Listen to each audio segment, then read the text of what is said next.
Hello दोस्तों, मैंने हाल ही में एक वीडियो डाला था जिसमें मैंने आप सभी से पूछा था कि 12th के बाद आपको किस चीज़ में कन्फ्यूज़न है। मुझे बहुत सारे स्टूडेंट्स और पेरेंट्स से सवाल मिले और आज मैं उनमें से 5 इंपॉर्टेंट क्वेश्चन का क्लियर और जिम्मेदारी के साथ जवाब देने की कोशिश करूंगा और दूसरे भी क्वेश्चन भी आंसर करूंगा, पर वो पार्ट 2 में आएंगे।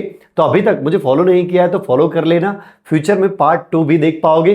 और हाँ, ये वीडियो अंत तक देखना, आपका भी सवाल हो सकता है एवं आपने भले ही ना पूछा हो तो भी आपको नॉलेज मिलेगा आपके बच्चे के लिए। तो क्वेश्चन नंबर 1 ये था जो सोमा सारकर ने पूछा था, कोलकाता से पूछा हुआ है। तो सवाल ये था कि आपके बेटे ने पीसीबी के साथ इंफॉर्मेटिक्स लिया है, पाइथन और कोडिंग में इंटरेस्ट है लेकिन फिजिक्स वीक है। नीट के अलावा क्या करियर ऑप्शन पर्स कर सकता है, क्या आगे करियर कर सकता है उसके अलावा? तो आंसर ये है कि अगर कोडिंग में इंटरेस्ट है और स्किल है तो आपका बेटा बायो इन्फॉर्मेटिक्स, बीसीए या डेटा साइंस जैसे फील्ड में जा सकता है। बेस्ट ऑप्शन रहेगा बीसीए प्लस डेटा साइंस और एआई स्पेशलाइजेशन या बीएससी बायो इन्फॉर्मेटिक्स।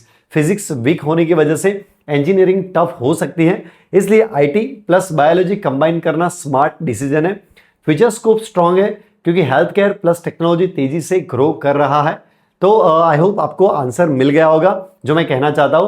क्वेश्चन 2 जो भास्कर दवे ने अहमदाबाद से पूछा है, तो सवाल यह है कि आपकी बेटी नीट की तैयारी कर रही है लेकिन मैथ्स वीक है, केमिस्ट्री एवरेज और बायो स्ट्रांग है, नीट के बाद क्या ऑप्शन रखे? तो आंसर देता हूं, सुनिए ध्यान से। अगर नीट क्लियर नहीं होता है तो बैकअप में ये बेस्ट ऑप्शन रखे, BSc nursing, B pharm, BSc biotechnology, BSc microbiology. आपकी बेटी बायो में स्ट्रांग है इसलिए रिसर्च बेस्ड फील्ड या हेल्थ केयर फील्ड सही रहेंगे। सीयूईटी और एनईएसटी देना बहुत अच्छा डिसीजन है क्योंकि उससे टॉप यूनिवर्सिटी के डोर्स ओपन हो सकते हैं। बहुत इंपॉर्टेंट बात, फोकस होना चाहिए, स्किल बहुत ही डेवलप करना पड़ेगा, प्लस प्रैक्टिकल नॉलेज पर भी ध्यान देना पड़ेगा। क्वेश्चन नंबर 3 जो आयुष वसावा ने पूछा है, निशा चौधरी ने भी पूछा है। सवाल ये कि नीट क्लियर नहीं हुआ, बायोटेक्नोलॉजी में इंटरेस्ट है, प्लान बी क्या रखे और कौन से स्किल सीखे? तो प्लान बी में आप बीएससी बायोटेक्नोलॉजी या बीएससी माइक्रोबायोलॉजी चूज करें। साथ में कौन से स्किल सीखने जरूरी है? तो बेसिक प्रोग्रामिंग जैसे Python, data analysis, lab techniques, research understanding. Future growth के लिए आप बायो इन्फॉर्मेटिक्स या क्लिनिकल रिसर्च में जा सकते हैं। नीट रिपीट तभी करें जब आपका स्ट्रॉन्ग इंटरेस्ट और स्ट्रेटेजी क्लियर हो, आपको सही में उसमें इंटरेस्ट हो और सही में आपको लगता है कि मैं मेहनत कर पाऊंगा, तभी चूज करें।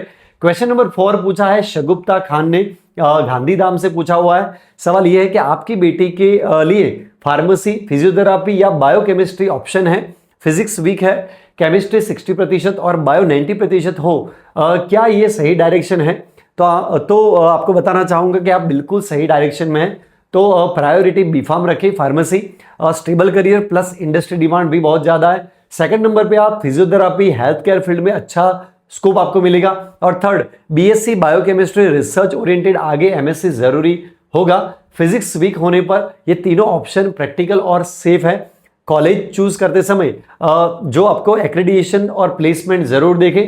अब बात करते हैं क्वेश्चन नंबर 5 की जो श्वेता चंदना ने पूछा है। जो सवाल है पीसीएमबी के साथ बायो इन्फॉर्मेटिक्स क्या अच्छा करियर ऑप्शन है और कौन से अच्छे कॉलेजेस हैं जिसके लिए?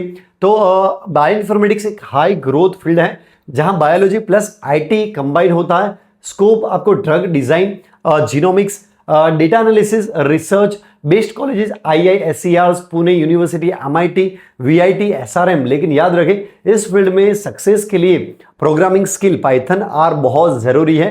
अगर आप कोडिंग प्लस बायोलॉजी दोनों पसंद करते हैं तो ये फ्यूचर प्रूफ करियर हो सकता है। तो दोस्तों ये थे आज के 5 इंपॉर्टेंट सवाल और उनके प्रैक्टिकल आंसर। मैं कोशिश करूंगा आपको सिर्फ मोटिवेशन नहीं बल्कि सही डायरेक्शन और क्लैरिटी मिले।